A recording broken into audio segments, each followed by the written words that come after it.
Hello everyone, स्वागत है आप सभी का यूट्यूब चैनल सॉल्यूशन हब पर। तो चलिए आज हम करेंगे क्लास 6 कंप्यूटर की एडिशनल बुक हाइपरलिंक का चैप्टर नंबर 5 जिसका नेम है अप्लाइंग फॉर्मेटिंग इफेक्ट्स। तो आपको बता दूं ये अप्लाइंग फॉर्मेटिंग इफेक्ट्स किसके अंदर आ रहा था, पावर पॉइंट के अंदर। हम 4 चैप्टर ऑलरेडी कर चुके हैं जो कि पावर पॉइंट के ही हैं, पावर पॉइंट से रिलेटेड ही हैं सभी के सभी, और ये हमारा 5वां चैप्टर है। तो अगर आपने अभी तक वो 4 चैप्टर नहीं देखे हैं तो डिस्क्रिप्शन में एक लिंक दिया हुआ है, उस लिंक पे क्लिक कर लेना तो आपको पूरी प्लेलिस्ट दिख जाएगी जिसमें कि सभी के सभी चैप्टर्स अवेलेबल होंगे क्लास 6 कंप्यूटर के। तो चलिए स्टार्ट करते हैं चैप्टर को। Formatting means changing the appearance of text. अब फॉर्मेटिंग का क्या मीनिंग होता है भैया? फॉर्मेटिंग का मीनिंग होता है कि जो हमने टेक्स्ट लिखा हुआ है, मान लीजिए लिखा हुआ है click to edit master title style, तो इसके कलर को, इसके फॉन्ट साइज को, फॉन्ट स्टाइल को, इस सभी को चेंज करना क्या कहलाता है? फॉर्मेटिंग कहलाता है। You can enhance the look of text by changing the font face, font size, colour, specifying the alignment, line spacing, inserting tabs, indents and even applying bullets. तो अब इसमें क्या है, आप उसका लुक कैसे चेंज कर सकते हैं टेक्स्ट का, यानी कि फॉन्ट का फेस, उसका साइज, उसका कलर वगैरह चेंज करके, उसकी अलाइनमेंट वगैरह सेट करके, यानी कि लेफ्ट राइट में किस तरह से होना चाहिए वो अलाइनमेंट सेट करके, लाइन स्पेसिंग यानी कि ये देखिए फर्स्ट लाइन है और ये सेकंड लाइन है, इन दोनों के बीच का गैप कितना होना चाहिए, कम ज़्यादा होना चाहिए, वो लाइन स्पेसिंग के अंदर आता है। ठीक है। इंसर्टिंग टैब यानी कि कितने भी टैब आप इंसर्ट करना चाहते हैं। उसके अलावा इंडेंट्स यानी कि जो आपने टेक्स्ट लिखा है पैराग्राफ का, वो पैराग्राफ जो है आपका स्क्रीन पे कितना एक गैप छोड़ के स्टार्ट होना चाहिए। एंड इवन अप्लाइंग बुलेट्स, और यानी कि बुलेटिन्स वगैरह, यानी कि जब हम पॉइंट्स बनाते हैं तो पॉइंट्स के आगे जो सर्किल से लगे होते हैं वो बुलेटिन्स के अंदर आते हैं। ठीक है। So while formatting you can select either the placeholder to select an entire text और select a piece of text. अब जब आप फॉर्मेटिंग कर रहे होते हैं तो या तो आप एक प्लेस होल्डर को सिलेक्ट कर लीजिए। प्लेस होल्डर क्या होते हैं हमने पढ़ा था, जो ये डॉटेड सी लाइंस होती हैं जिससे कि एक बॉक्स बनता है, उसे हम प्लेस होल्डर बोलते हैं। या फिर इसके अंदर लिखा हुआ जो भी टेक्स्ट है उसे भी हम सेलेक्ट कर सकते हैं, या फिर एक पार्ट को, एक पीस ऑफ टेक्स्ट, यानी कि मान लीजिए क्लिक टू, हम इतना ही एडिट या फिर इसमें ही चेंजिंग करना चाहते हैं, फॉर्मेटिंग करना चाहते हैं, तो इसको सेलेक्ट करके भी हम फॉर्मेटिंग कर सकते हैं। So always remember while formatting text first select the text and then apply the formatting effects. अब आपको ये चीज़ हमेशा ध्यान रखनी होती है कि जब भी आप फॉर्मेटिंग कर रहे होते हैं टेक्स्ट की, तो पहले तो आपको उस टेक्स्ट को, उस लिखे हुए पार्ट को सेलेक्ट करना है, उसके बाद ही आपको फॉर्मेटिंग इफेक्ट्स लगाने हैं। Formatting can be done using buttons on the format tab under drawing tools. अब फॉर्मेटिंग के जो भी इफेक्ट्स होते हैं वो हमारे कहाँ अवेलेबल होते हैं, वो आप फॉर्मेट टैब के अंदर जाएंगे तो उसमें ड्राइंग टूल्स होंगे। तो जैसे आप टेक्स्ट को सेलेक्ट करेंगे तो फॉर्मेट टैब जो है वो एनेबल हो जाएगा, उसमें ड्राइंग टूल्स का ऑप्शन होगा, उससे आप उसकी फॉर्मेटिंग कर सकते हैं। तो चलिए आगे बढ़ते हैं। आगे का टॉपिक है वर्किंग विद स्लाइड मास्टर। तो स्लाइड मास्टर के साथ कैसे वर्क करते हैं हम, तो पावर पॉइंट के अंदर जो स्लाइड मास्टर टूल है वो बहुत ही शानदार चीज़ है।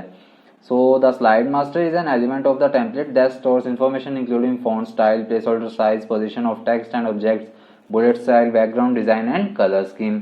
स्लाइड मास्टर जो है वो एक इस तरह का एलिमेंट है जो कि of the template that stores information, मतलब एक इस तरह का टेम्पलेट कह सकते हैं या इस तरह का एलिमेंट कह सकते हैं जिसमें कि हम किसी भी टाइप की इन्फॉर्मेशन को स्टोर करके रखते हैं। मतलब कि हम एक फाइल पे या एक स्लाइड पे हम वो इन्फॉर्मेशन अप्लाई करेंगे या वो जो भी इफेक्ट्स अप्लाई करेंगे तो पूरी की पूरी पावर पॉइंट की प्रेजेंटेशन पर ही अप्लाई हो जाती है। तो इस तरह से वो सारी इन्फॉर्मेशन रखता है कि फ़ॉन्ट साइज़ कितना है, फ़ॉन्ट का स्टाइल क्या है, फ़ॉन्ट का कलर क्या है, उसमें हमने अंडरलाइनिंग लगाई हुई है, बोल्ड इफेक्ट लगाए हुए हैं, यानी सभी कुछ चीज़ें जो है वो ये सेट करके रखता है।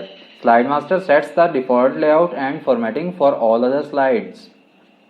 अब स्लाइड मास्टर मैंने जैसे अभी बताया कि स्लाइड मास्टर का यूज़ करेंगे तो हम तो सिर्फ स्लाइड मास्टर वाली फाइल पे ही अप्लाई कर रहे हैं इफेक्ट्स को, लेकिन जैसे हम स्लाइड मास्टर को क्लोज करेंगे तो बाकी सारी की सारी स्लाइड्स पे भी वो इफेक्ट लगे हुए आ जाएंगे, यानी कि ये पूरी की पूरी स्लाइड्स को ही कंट्रोल करता है, अदर स्लाइड्स को। It actually controls an entire presentation. अब सीधी सीधी कहने की बात क्या है कि ये पूरी की पूरी प्रेजेंटेशन को ही कंट्रोल करता है slide master. Any changes made in the slide master page automatically reflects on every slide in the presentation। अब मान लीजिए आपकी जो प्रेजेंटेशन है उसमें 4 स्लाइड आपने बना रखी हैं, चाहे चारों की चारों ब्लैक हैं, लेकिन अगर आप कोई भी चेंजेस करेंगे स्लाइड मास्टर के अंदर, स्लाइड मास्टर वाली स्लाइड के अंदर, तो वो सारे के सारे चेंजेस ऑटोमेटिकली आपकी 4 की 4 स्लाइड्स में हो जाएंगे। So slide master consist of 2 placeholder. तो बेसिकली स्लाइड मास्टर में 2 प्लेस होल्डर होते हैं। पहला है स्लाइड मास्टर प्लेस होल्डर, और sorry slide title placeholder, और सेकंड कौन सा है, body text placeholder. So पहला है स्लाइड टाइटल प्लेस होल्डर। इसमें क्या होता है, it is the first place holder which contains the title of the page. अब मान लीजिए आपकी ये वाली जो स्लाइड है ये ही हमारी स्लाइड मास्टर की मेन स्लाइड है। तो ये जो ऊपर वाला लिखा हुआ है, जो डार्क में है, बड़े बड़े अक्षर में लिखा हुआ है, अक्षरों में, ये हमारा क्या है, स्लाइड टाइटल प्लेस होल्डर है। यानी कि इसमें क्या है, जो टाइटल है वो एंटर किया जाता है। You can move the title place holder anywhere on the slide. और आप अपनी मर्जी से इसको कहीं पर भी ले जा सकते हैं पूरी स्लाइड के अंदर। सेकेंड है body text place holder. This place holder includes general objects like text with bullets, charts, pictures and many more. अब ये वाला जो बॉडी टेक्स्ट प्लेस होल्डर होता है, इसमें क्या क्या आ सकता है, जनरल ऑब्जेक्ट्स आ सकते हैं, जैसे कि टेक्स्ट विद बुलेट्स यानी कि पॉइंट्स बनाकर, चार्ट भी आ सकते हैं, कोई भी पिक्चर आ सकती है, और भी बहुत सारा मटेरियल जैसे टेबल वगैरह या फिर कुछ और ड्राइंग इफेक्ट्स हैं, सारा कुछ हम इसमें एडिट कर सकते हैं या ला सकते हैं बॉडी टेक्स्ट प्लेस होल्डर के अंदर। अब इसमें आगे पॉइंट दिए हुए हैं, to open slide master view. अगर आपको स्लाइड मास्टर व्यू ओपन करना है, click on slide master button in the presentation views group in on the view tab. तो आपको क्या करना है, स्लाइड मास्टर ओपन करने के लिए पहले तो व्यू टैब में जाइए, फिर प्रेजेंटेशन व्यूज वाला ग्रुप देखिए, उसमें एक बटन दिया होगा जिसका नाम होगा स्लाइड मास्टर, उस पर क्लिक करना है। तो चलिए हम भी स्टार्ट करते हैं। पावर पॉइंट मैंने कर लिया ओपन,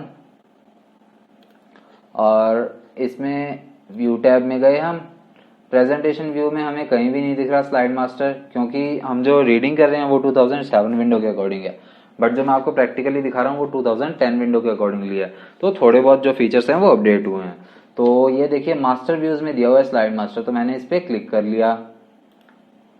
अब नेक्स्ट क्या है, the slide master tab appears as the active tab and the slide master task pane appears on the left where master slides are displayed. तो अब क्या, हमारा स्लाइड मास्टर का जो टैब है वो हमारे सामने आ जाएगा स्लाइड मास्टर टास्क पेन के साथ, जो कि लेफ्ट में दिए होंगे। यानी कि काफी सारी स्लाइड्स जो हैं वो मास्टर स्लाइड्स दी होंगी लेफ्ट में। तो ये देखिए काफी सारी जो स्लाइड्स हैं वो दी हुई हैं हमें यहाँ पर, ठीक है।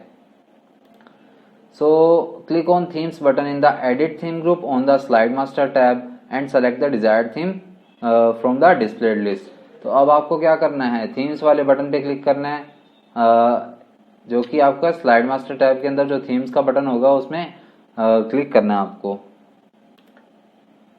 तो स्लाइड मास्टर में यहाँ थीम्स का, एडिट थीम्स के अंदर थीम्स का ग्रुप दिया हुआ है, तो मैंने क्लिक किया, और अब कोई भी थीम जो है मैं क्लिक कर देता हूँ। मान लीजिए मैंने ये थीम सेलेक्ट कर ली, ठीक है।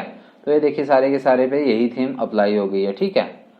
अब नेक्स्ट क्या कह रहा है, फॉन्ट अगर चेंज करना चाहते हैं तो फॉन्ट कैसे चेंज करेंगे, click on font button to change the font style of the selected theme, colours button to change the colours for selected theme and observe the changes. अब जैसे कि आप अभी मैंने थीम चेंज करके दिखाई, उसी तरह फॉन्ट भी हम चेंज कर सकते हैं और कलर भी चेंज कर सकते हैं। जैसे मान लीजिए ये कलर्स का ऑप्शन है, तो यहाँ से जो भी कलर्स पे मैं जा रहा हूँ, तो देखिए साथ साथ हमें नीचे स्क्रीन पर कलर्स का इफेक्ट जो है वो देखने को मिल रहा है। तो मैं ये वाला कलर अप्लाई कर देता हूँ। उसी तरह फॉन्ट का भी हम करना चाहते हैं, तो ये देखिए फॉन्ट का भी हम चेंज कर सकते हैं। तो मैंने ये वाला सेलेक्ट कर लिया। तो इस तरह से फॉन्ट, कलर, थीम वगैरह सब अप्लाई हो जाता है। अब likewise apply formatting effects with a specific layout. तो आप अब दूसरी लेआउट में भी ये चीज अप्लाई करके देख सकते हैं, दूसरे प्रेजेंटेशन में भी। Click on background styles button in the background group on the slide master tab. अब स्लाइड मास्टर टैब में बैकग्राउंड का ग्रुप होगा, उसमें बैकग्राउंड वाला स्टाइल्स का एक बटन होगा, उसमें आपको जो भी बैकग्राउंड अच्छा लगे आप वो सेलेक्ट कर सकते हैं।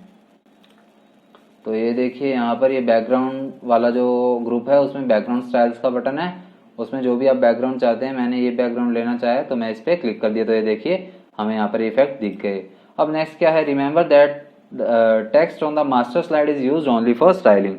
अब आपको क्या ध्यान रखना है कि जो भी हम टेक्स्ट अप्लाई कर रहे हैं वो सिर्फ स्टाइलिंग के लिए है। The text on actual slide such as titles and lists should be typed in normal view and for headers and footers in the header and footer dialog box. तो अब आपको क्या ध्यान रखना है कि अगर हम स्लाइड मास्टर में कुछ भी लिखेंगे तो वो फॉन्ट स्टाइल अप्लाई नहीं होने वाला, वो सिर्फ हम इसमें ही देख रहे हैं। अगर हम नॉर्मल व्यू में लिखेंगे तो वो वहां पर जो हमने सेलेक्ट किए हुए हैं उसी में ही हमें दिखाई देने वाला है। और इसी तरह आप हेडर और फुटर भी अप्लाई कर सकते हैं हेडर फुटर डायलॉग बॉक्स में, जो कि ये देख लीजिए नीचे दिए होंगे, ये डेट दी हुई है, ये फुटर सेक्शन दिया हुआ है, ठीक है। तो इस तरह से आप चेक कर सकते हैं, ठीक है। अब नेक्स्ट है to enter and edit the contents. अब आपको कंटेंट जो भी लिखा हो एंटर करना है या एडिट करना है। Click on header and footer button in the text group on the insert tab. तो इंसर्ट टैब में टेक्स्ट का ग्रुप होगा, उसमें हेडर फुटर बटन पे क्लिक कीजिए। Click on close master view button present on the slide master tab to close the slide master view. और अगर आप इसे बंद करना चाहते हैं स्लाइड मास्टर को, तो इस तरह से जो स्लाइड मास्टर का व्यू है उसमें एक बटन दिया होगा क्लोज स्लाइड मास्टर, उस पर क्लिक करके आप बंद कर सकते हैं। तो ये देखिए यहाँ पर ये क्लोज मास्टर व्यू का एक बटन दिया हुआ है, तो उस पर क्लिक किया तो ये देखिए वो सारा बंद हो गया और यहाँ पर ये हमारी जो एक ही स्लाइड थी वो यहाँ पर लगी हुई है। अब मैं न्यू स्लाइड क्रिएट करके देख लेता हूँ। तो न्यू स्लाइड में भी देखिए सारा सेम आ रहा है, ठीक है, बैकग्राउंड वगैरह वही आ रहा है। तो इस तरह से हम अप्लाई कर सकते हैं, ठीक है। अब नेक्स्ट हमें क्या कह रहा है, ये नो द फैक्ट पढ़ लेते हैं। Line spacing refers to the amount of vertical spaces between each line of the text. The default setting is single line spacing. तो अब ये क्या कह रहा है कि लाइन स्पेसिंग किसके रेफर करती है, क्या बताती है कि जो हमारी वर्टिकल लाइन है, यानी कि ये देखिए ये लाइन लिखी हुई है, you can create a custom, फिर नीचे that layout by adding text. तो ये इन दोनों के बीच का जो गैप है ना वर्टिकली, ये क्या होता है, ये हमारा लाइन स्पेसिंग कहलाता है। और बेसिकली जो डिफॉल्ट सिस्टम होता है वो क्या होता है, सिंगल लाइन का होता है, ठीक है। So we can change the line spacing in between the text before और after the paragraph. Click on the home tab, click on the line spacing button in the paragraph group. तो अगर आप इसे चेंज करना चाहते हैं तो कर सकते हैं जिस भी तरह हम करना चाहते हैं, ठीक है। जैसे कि अगर हम चेंज करना चाहते हैं लाइन स्पेसिंग को, तो होम टैब में जाइए, चाहे आप पहले पैराग्राफ लिखिए चाहे बाद में लिखिए, तो होम टैब पे जाइए, वहाँ पे एक पैराग्राफ का ग्रुप दिया होगा, उसमें लाइन स्पेसिंग का बटन दिया होगा, तो उस पर क्लिक करके आप चेक कर सकते हैं, ठीक है। तो मैं दिखाई देता हूँ आपको, जैसे यहाँ पर मैं लिख लेता हूँ solution hub my YouTube channel, ठीक है। तो अब मैंने इसे सेलेक्ट कर लिया, ठीक है। अब मैं होम टैब में हूँ, यहाँ पर ये देखिए लाइन स्पेसिंग का ऑप्शन है, तो इस पर मैंने क्लिक किया। अब जो भी जितनी भी लाइन स्पेसिंग सेलेक्ट करूंगा तो ये आप डिफरेंस देखिए, लाइंस के बीच में स्पेस जो है वो बढ़ता जा रहा है। तो जिस तरह से आप लाइन स्पेस देखना चाहते हैं उस तरह से ही देख सकते हैं। तो जो भी आप अप्लाई करेंगे वही आपके लिए एप्लीकेबल हो जाएगा। तो अब नेक्स्ट है creating a new custom layout. एक नई कस्टम लेआउट को कैसे क्रिएट करते हैं वो देखेंगे हम। So you can create a custom layout that perfectly suits your slide content. You can customize that layout by adding text specific and object specific placeholders. तो अब आप नई कस्टम लेआउट जो है वो क्रिएट कर सकते हैं। किस तरह क्रिएट कर सकते हैं और किस तरह आप इसको मतलब टेक्स्ट ऐड कर सकते हैं या फिर कोई भी ऑब्जेक्ट्स। अब टेक्स्ट तो हमने देख ही लिया है, टेक्स्ट कैसे लिख कर हम ऐड करते हैं, ठीक है, ये मैंने लिखा था। ऑब्जेक्ट्स के लिए आपको जैसे यहाँ पर ये न्यू स्लाइड है, तो इसमें टाइटल एंड कंटेंट वाली अगर हम सेलेक्ट करेंगे तो ये देखिए क्लिक टू ऐड टेक्स्ट, और यहाँ पर ये नीचे ऑप्शंस दे दिए, टेबल का, ये चार्ट का, ये स्मार्ट आर्ट का, ये मीडिया क्लिप का, ये क्लिप आर्ट का और ये पिक्चर का। तो इनमें से किसी पे भी क्लिक करके हम ये कोई भी ऑब्जेक्ट ऐड कर सकते हैं, ठीक है। सो click on view tab, now click on slide master button in the presentation views group. तो पहले आपने व्यू टैब पे क्लिक करना है, फिर प्रेजेंटेशन व्यूज वाले ग्रुप में जाकर और स्लाइड मास्टर बटन पे क्लिक करना है। तो व्यू टैब में गए, हमने प्रेजेंटेशन व्यू में देखा था नहीं है, तो ये स्लाइड मास्टर यहाँ पे है मास्टर व्यूज में, तो क्लिक कर दिया हमने, ठीक है। अब नेक्स्ट क्या है, click on the blank layout slide from the list of thumbnail layouts present in the slide pane. तो स्लाइड पेन में एक ब्लैंक लेआउट की स्लाइड दी होगी, तो वो सिलेक्ट करनी है आपको। तो ब्लैंक वाली ये देखिए ये दी हुई है, ये हमने सेलेक्ट कर ली। इसके हेडर और फुटर जो भी है हम पहले ही डिलीट कर देते हैं ताकि पूरी ब्लैंक लगे। तो ये लीजिए पूरी की पूरी हम ब्लैंक ही कर दिया है हमने, ठीक है।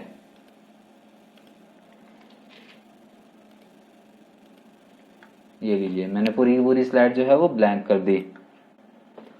अब नेक्स्ट क्या है, click on insert slide master button in the edit master group on the slide master tab. तो स्लाइड मास्टर टैब में एक नया स्लाइड मास्टर बटन जो है वो इंसर्ट कर लीजिए। स्लाइड मास्टर में ही है हम ऑलरेडी, तो इंसर्ट स्लाइड मास्टर बटन पे क्लिक कर दिया हमने। तो ये देखिए कुछ ना कुछ लिखा हुआ आ गया यहाँ पर। अब कह रहे हैं select the title layout thumbnail from the slides pane. तो उसके बाद टाइटल स्लाइड जो भी है हम सिलेक्ट करना चाहते हैं सिलेक्ट कर लिया हमने ऑलरेडी। टू रिमूव अनवांटेड और default placeholder such as header footer और डेट। तो अगर आप ये कह रहे हैं कि अगर आप header footer date and time वाला जो भी रिमूव करना चाहते हैं प्लेस होल्डर तो डिलीट की यूज करके और डिलीट कर सकते हैं। तो वो मैंने पहले ही आपको करके दिखा दिए हैं। अब नेक्स्ट क्या कह रहा है, to add a placeholder on the slide master click on the insert placeholder drop down arrow in the master layout group. तो अगर आप कोई नया प्लेस होल्डर ऐड करना चाहते हैं तो वो इस तरह से कर सकते हैं। मास्टर लेआउट ग्रुप में जाइए, वहां पर इंसर्ट प्लेस होल्डर का ऑप्शन होगा, उसमें से जो भी प्लेस होल्डर आप सेलेक्ट करेंगे नीड के अकॉर्डिंगली वो कीजिए और वो प्लेस होल्डर आप अपनी स्क्रीन पर देख पाएंगे ड्रॉ करके। तो ये देखिए यहाँ पर दिया होगा इंसर्ट प्लेस होल्डर का ऑप्शन, ये मैंने सेलेक्ट कर लिए, एक ब्लैंक स्लाइड सेलेक्ट कर लेते हैं और इंसर्ट प्लेस होल्डर का ऑप्शन है देखिए। तो मैंने कुछ भी हम सेलेक्ट कर सकते हैं, जैसे मैंने कंटेंट वाला सेलेक्ट कर लिया और ये यहाँ पर ड्रॉ कर दिया। तो ये देखिए यहाँ पर ये इस तरह से आ गया हमारे सामने प्लेस होल्डर। अब जो भी ऐड करना चाहते हैं हम कर सकते हैं।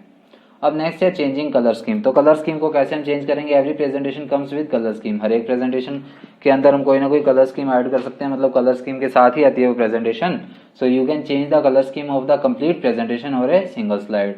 तो आप या तो पूरी की पूरी प्रेजेंटेशन में चेंजेस कर सकते हैं या फिर अकेली एक स्लाइड पे चेंज करना चाहते हैं तो वो भी कर सकते हैं। Open any slide of a presentation, click on design tab, go to the themes group, move the mouse over a theme, it is reflected on the slide. तो चलिए अब करके देख लेते हैं। मान लीजिए ये पहले हम मास्टर व्यू को क्लोज कर देते हैं।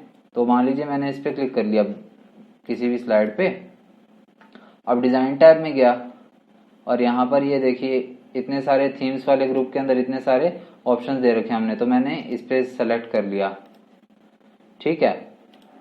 अब नेक्स्ट हमें क्या कह रहा है, डिजाइन टैब के अंदर जाकर हमने कर लिया। अब नेक्स्ट कह रहा है right click on the selected theme. अब राइट क्लिक किया हमने और ये कह रहा है set as default theme option, the theme will be applied to all slide. तो ये कह रहा है कि अगर आप ये ऑप्शन देख लीजिए, इस स्लाइड पे कई ऑप्शन दिया है, apply to matching slides, apply to all slides, apply to selected slide. तो इसने कहा था अप्लाई टू ऑल स्लाइड, तो मैंने किया अप्लाई टू सिलेक्टेड स्लाइड, जिससे कि सिर्फ एक ही स्लाइड पे हो। अगर हम अप्लाई टू ऑल स्लाइड्स करेंगे तो जितनी भी यहाँ पर स्लाइड्स दिख रही हैं आपको, इन सभी पे ये अप्लाई हो जाएगा। सो click on colours button and select the desired colour scheme from the drop down list. अब जो भी कलर आप सेलेक्ट करना चाहते हैं वो यहाँ से कलर्स वाले ऑप्शन से, ये रहा कलर्स वाला ऑप्शन, इनमें से आप जो भी कलर सेलेक्ट करना चाहते हैं वो कर सकते हैं। तो मैंने ये सेलेक्ट कर लिया, ठीक है। To apply the color scheme to all the slides, right click on the color scheme and select the apply all slide options। तो ये भी कर लेते हैं कि अगर आप कलर स्कीम जो है पूरी स्लाइड्स पर, सारी स्लाइड्स पर अप्लाई करना चाहते हैं तो कलर स्कीम पर जाइए और राइट क्लिक कीजिए, यहाँ पर अप्लाई टू ऑल स्लाइड्स का ऑप्शन है तो इस पर क्लिक कर दीजिए। इस तरह से ये चेंजेस हो जाते हैं। और एक स्लाइड पर करना चाहते हैं तो अप्लाई टू सेलेक्टेड स्लाइड्स का ऑप्शन होगा, वो कर सकते हैं आप। अब नेक्स्ट है चेंजिंग बैकग्राउंड कलर। तो बैकग्राउंड का कलर कैसे चेंज करते हैं भाई, वो देखने हम। So you can change the background colour pattern and texture of A slide. तो आप एक स्लाइड का बैकग्राउंड का कलर, उसका पैटर्न, उसका जो टेक्सचर है वो भी स्लाइड का चेंज कर सकते हैं। सो click on the background style button present in the background group on the design tab. तो पहले डिजाइन टैब में जाइए, वहां पर बैकग्राउंड वाला ग्रुप देखिए, उसमें बैकग्राउंड स्टाइल का जो बटन है उस पर क्लिक कीजिए तो एक लिस्ट जो है आपके सामने आ जाएगी। सो ये हम डिजाइन टैब के अंदर ही हैं, यहाँ पर बैकग्राउंड वाले ग्रुप में गए और बैकग्राउंड स्टाइल्स का ऑप्शन हमने क्लिक किया तो ये देखिए बैकग्राउंड स्लाइड जो है, बैकग्राउंड स्टाइल्स जो है हमारे सामने आ गए हैं। तो जो भी हम सेलेक्ट करेंगे तो वो सेलेक्ट कर सकते हैं। तो आगे हम क्या कह रहे हैं कि click on format background option on the background styles button. तो बैकग्राउंड स्टाइल वाले बटन में एक फॉर्मेट बैकग्राउंड का ऑप्शन होगा, उस पर क्लिक करना है हमें। तो एक डायलॉग बॉक्स आएगा, उसमें फिल टैब पे सॉलिड फिल वाला ऑप्शन सेलेक्ट करना है। तो ये देखिए बैकग्राउंड कलर में फॉर्मेट बैकग्राउंड का ऑप्शन है, उसमें सॉलिड फिल वाला बटन है, उस पर हमने क्लिक कर दिया। और click on the colour button, अब कलर बटन का ऑप्शन है वहां पे, उस पर क्लिक करना है और उसमें जो भी मोर कलर्स वाला ऑप्शन है वो सेलेक्ट करना है। तो एक कलर वाला डायलॉग बॉक्स आ जाएगा। तो ये देखिए इसमें एक कलर वाला ऑप्शन है, तो इस पर क्लिक किया और नीचे नीचे मैं गया तो ये मोर कलर्स का ऑप्शन है, इस पर सेलेक्ट कर दिया। अब नेक्स्ट हमें क्या कह रहा है कि इसमें स्टैंडर्ड टैब को सेलेक्ट करना है and then choose the colour you want, और उसमें जो भी कलर आप चूज करना चाहते हैं वो कर सकते हैं।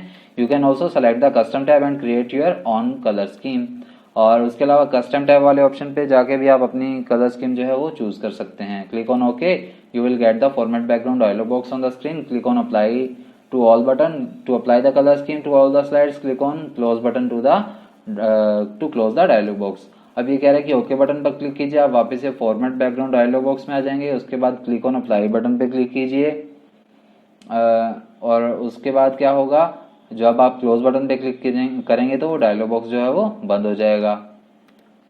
तो ये लीजिए मैंने कस्टम में गया और कोई भी कलर जो है मान लीजिए मैं सेलेक्ट कर लेता हूँ, थोड़ा लाइटर सा कलर सेलेक्ट कर लेते हैं, लाइट सा। तो ये मैंने सेलेक्ट किया और ओके पे क्लिक किया और अब अप्लाई टू ऑल पे क्लिक कर दिया। तो ये देखिए बैकग्राउंड पूरा वाइट सा हो गया, और अब क्लोज पे क्लिक कर दिया तो ये देखिए इस तरह से जो कलर है वो चेंज हो गया इसका बैकग्राउंड का। और अब आ रहा है यूजिंग फिल इफेक्ट्स। अब फिल इफेक्ट वाला ऑप्शन आ रहा है, इसमें देखते हैं हम। Click on insert shapes and select shape from a drop down menu, draw the shape on your slide. Click on the shape fill button on the home tab. अब ये कह रहा है कि अगर आप कोई भी फिल इफेक्ट यूज करना चाहते हैं शेप पर, तो इंसर्ट टैब में जाइए, उसमें शेप वाला जो ऑप्शन है उस पर क्लिक कीजिए, कोई भी शेप सेलेक्ट कीजिए, और उसके बाद जो है आप होम टैब में जाकर और शेप फिल वाले बटन पे क्लिक कर दीजिएगा। अब देख लेते हैं हम भी, पहले इन प्लेस होल्डर्स को जो है हम हटा देते हैं ताकि आपको समझने में दिक्कत ना हो। तो इंसर्ट टैब में गया मैं, इसमें शेप्स वाला ऑप्शन है, मैं कोई भी शेप सेलेक्ट कर लेता हूँ। चलिए स्माइली वाली करते हैं। तो मैंने स्माइली वाला जो फेस है वो सेलेक्ट कर लिया। तो ये सेलेक्ट करने के बाद हम होम टैब में आ गए। होम टैब में ये देखिए यहाँ पर शेप फिल वाला ऑप्शन है, इस पर क्लिक कर दिया। तो अब नेक्स्ट हमें क्या कह रहे हैं यहाँ पर, तो select the gradient option, select the desired colour scheme from the desired list. तो अब ग्रेडियंट ऑप्शन है, उसे सेलेक्ट कर लीजिए और उसमें जो भी कलर स्कीम चाहते हैं वो सेलेक्ट कर लीजिए। तो ये देखिए शेप फिल में जो ग्रेडियंट फिल वाला ऑप्शन है, इसमें काफ़ी सारे कलर इफेक्ट दे रखे हैं, ठीक है। तो जो कलर इफेक्ट आप चाहते हैं वो कलर इफेक्ट इसमें चूज कर सकते हैं। तो मैंने मान लीजिए ये चूज कर लिया, ठीक है। अब नेक्स्ट हमें बता रहे हैं कि you can also select more gradients option. अब आप इसके अलावा मोर ग्रेडियंट्स वाला ऑप्शन है वो भी सेलेक्ट कर सकते हैं। The format shape dialog box appear, select the gradient fill option and click the preset colours button.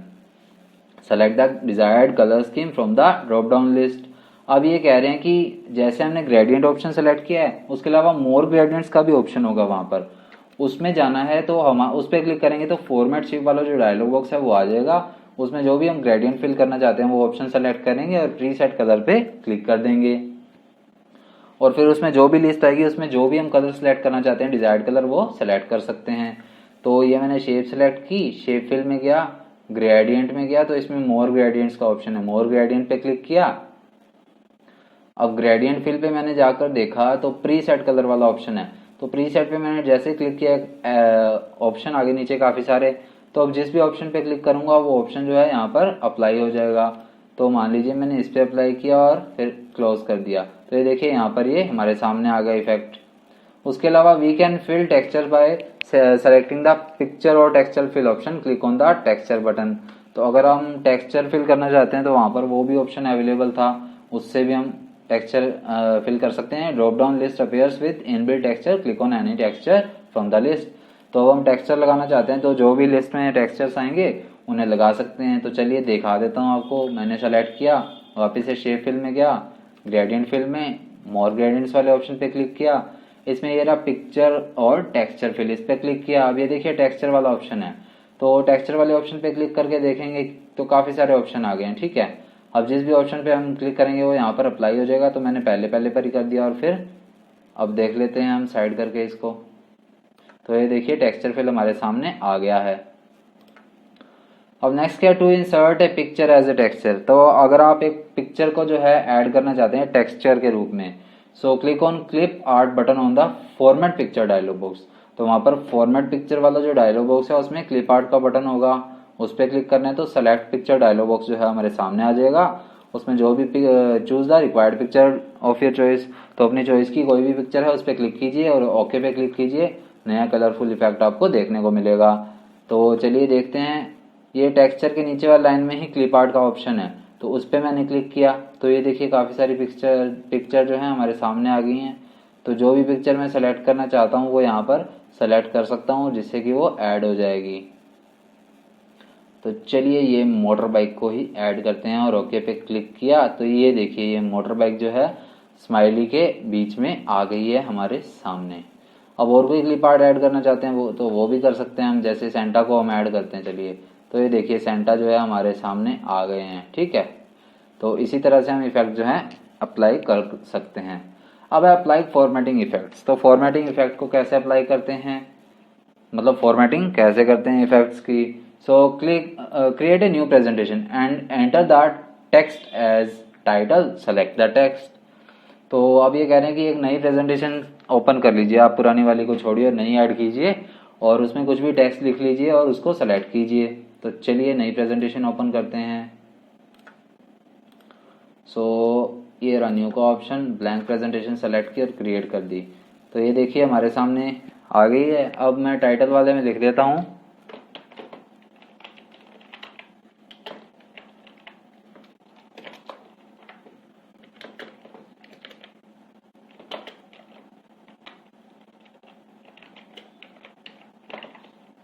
Solution hub my YouTube channel.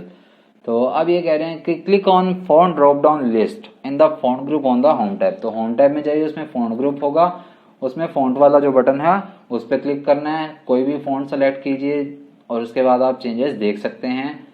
और similarly you can apply other formatting effects. तो उसके अलावा भी आप जो फॉर्मेटिंग इफेक्ट्स हैं वो लगाकर देख सकते हैं। तो चलिए पहले फॉन्ट का दिखाता हूँ आपको। ये मैंने फॉन्ट सारा सेलेक्ट किया, ये रहा फॉन्ट स्टाइल का जो ऑप्शन है। अब इसमें जो भी फॉन्ट आप सेलेक्ट करना चाहते हैं तो सेलेक्ट कर सकते हैं। तो चलिए हमारे चैनल का जो हम यूज़ करते हैं तो वो मैं अप्लाई करता हूँ यहाँ पर। तो कॉमिक सन्स वाला हम यूज़ करते हैं चैनल के लिए, तो वो मैंने यहाँ पर अप्लाई कर दिया है ऑलरेडी। अब नेक्स्ट जो ऑप्शन है हम देखते हैं। चलिए तो नेक्स्ट ऑप्शन आता है फॉन्ट वाला अभी दिखाया। फॉन्ट साइज उसके साथ ही होता है। फिर इंक्रीज फॉन्ट साइज जो फॉन्ट के साइज को बढ़ाने के लिए, डिक्रीज वाला फॉन्ट के साइज को घटाने के लिए।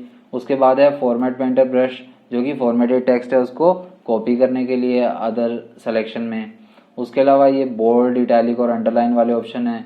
उसके अलावा यहाँ पर एक और ऑप्शन दिया हुआ है जो कि शेडो बटन है। ठीक है, उसके अलावा alignment refers to the placement of the text of the slides. There are 4 types of alignment. तो यहाँ पर एक अलाइनमेंट का ऑप्शन हो रहा था जी। तो अलाइनमेंट का ऑप्शन क्या काम करता है, अलाइनमेंट में 4 ऑप्शन होते हैं, justify, left alignment, right alignment और सेंटर अलाइनमेंट। जस्टिफाई का मीनिंग होता है कि आपकी जो फाइल है वो बिल्कुल लेफ्ट से शुरू होकर, जो आपने इंडेंट्स यूज किए होंगे उसमें लेफ्ट से शुरू होकर और राइट तक पूरा जाएगी। और उसके बाद लेफ्ट अलाइनमेंट वाला लेफ्ट से शुरू होगा बिल्कुल कॉर्नर से, राइट में कहीं पर भी खत्म हो सकता है।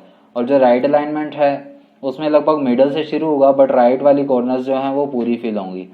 उस तरह सेंटर अलाइनमेंट है वो पूरा सेंटर में ही टेक्स्ट रहेगा। तो चलिए आपको दिखा देता हूं मैं साथ साथ।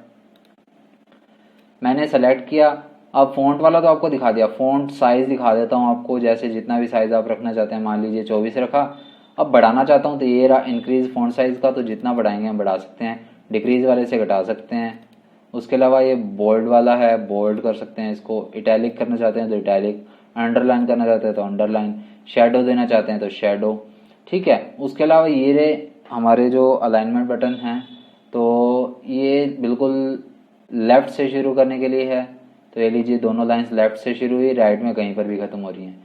ये बिल्कुल सेंटर के लिए है, दोनों लाइनें जो है बिल्कुल सेंटर में रहेंगी पेज के अकॉर्डिंगली। ये जो है ये क्या बता रहा है कि राइट कॉर्नर जो है वो पूरा फिल होगा, लेफ्ट में कहीं से भी शुरू हो सकता है। और ये जो लास्ट वाला ऑप्शन है ये क्या बता रहा है कि हमारा टेक्स्ट जो है वो बिल्कुल लेफ्ट कॉर्नर से शुरू होकर और राइट कॉर्नर तक जाएगा। देखिए 2 वर्ड्स हैं पर पहली लाइन को अच्छे से इन्होंने फिल कर दिया है। तो इस तरह से पूरा फिल हो जाएगा।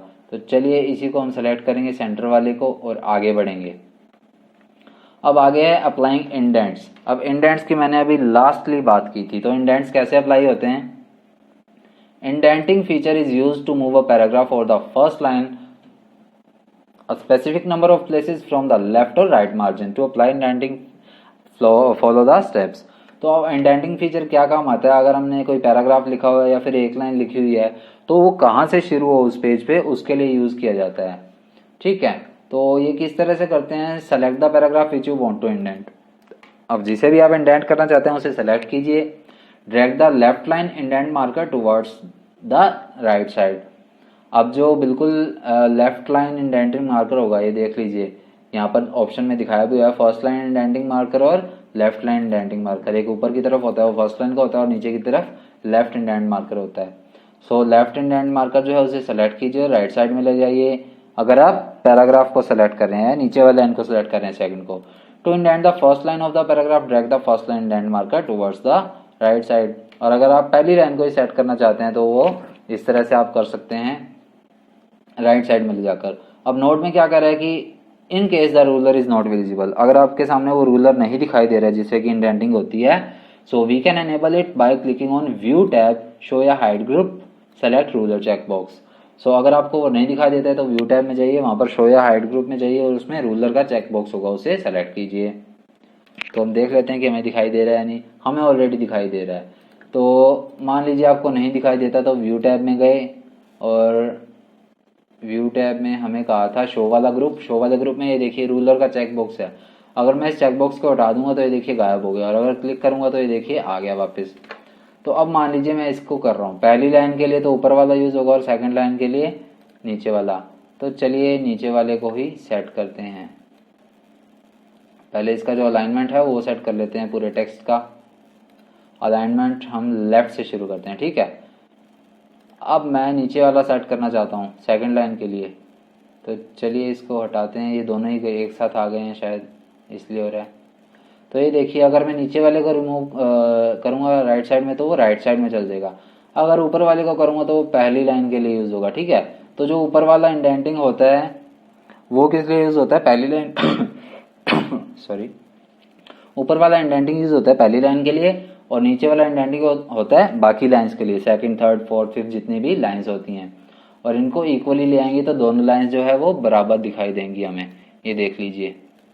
तो इस तरह से अलाइनमेंट जो है वो सेट हो जाता है। तो ये आपका इस वीडियो का फर्स्ट पार्ट था। बाकी का चैप्टर जो है वो हम इसके सेकंड पार्ट में देखेंगे। तब तक के लिए बाय।